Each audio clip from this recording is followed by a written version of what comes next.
Our lesson today comes from the Wisdom of Solomon. If you have an older translation of the Bible, you will not find the Wisdom of Solomon. Only a few translations include a section for these non-canonical books. They are referred to as the Apocrypha. These books mainly address the end of the world. Unlike the canonical books, they have not been approved for inclusion within the Bible at a large universal Christian convention, which is why the translations that do include these books will have a subtitle which says something like, includes Apocrypha. The Wisdom of Solomon has not been dated back to the time of Solomon. It has been dated around 200 years after Solomon. So Solomon is not the writer. We assume that the book was named Wisdom of Solomon because it is written in the same style as the Song of Solomon. It was written in Greek, but it used the form of Hebrew poetry.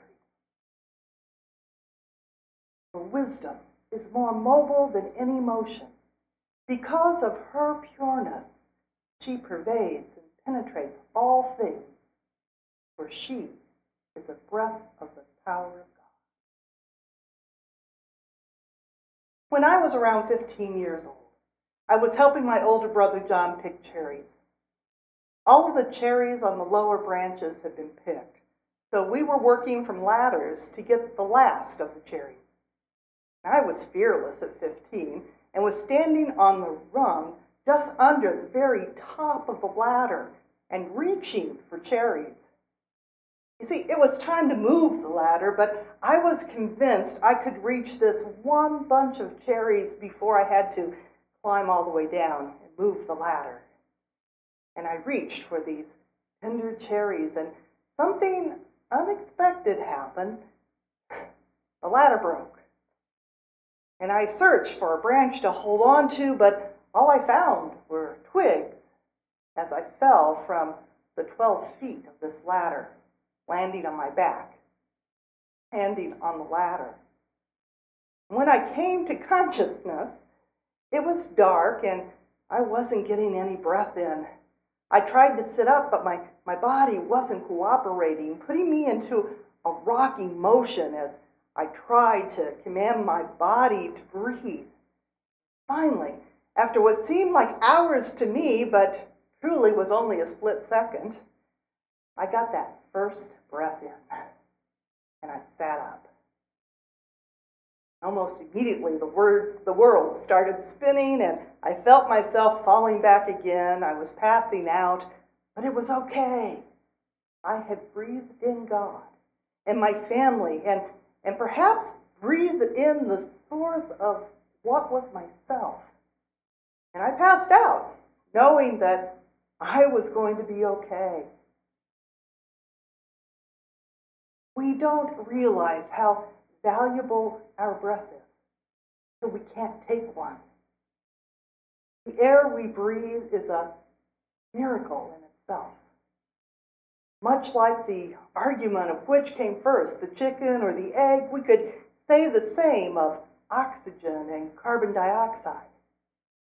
Vegetation emits oxygen and we breathe. Animals and humans emit carbon dioxide and the plants breathe.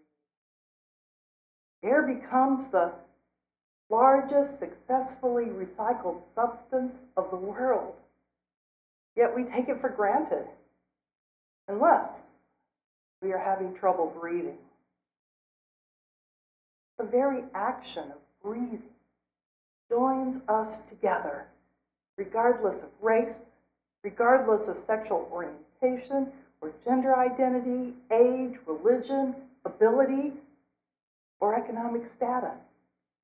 With each breath, we could be sharing a breath that was once taken by Louis Armstrong, Elizabeth Stanton, Thomas Edison, Dr. Martin Luther King Jr., Joan of Arc, Leonardo da Vinci, Aristotle, Jesus. Wow. But to bring some responsibility into our musings, we could also be sharing a breath with Ted Bundy or Charles Manson or Osama bin Laden. Yet no matter whose breath we may be sharing, each breath renews us. Each breath assures us.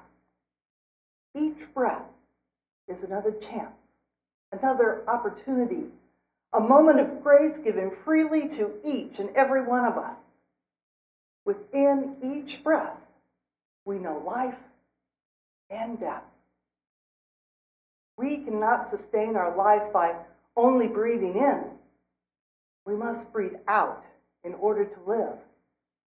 Perhaps this could be a model for our lives. Grasp all that we can grasp. Give all that we can give. Inhale.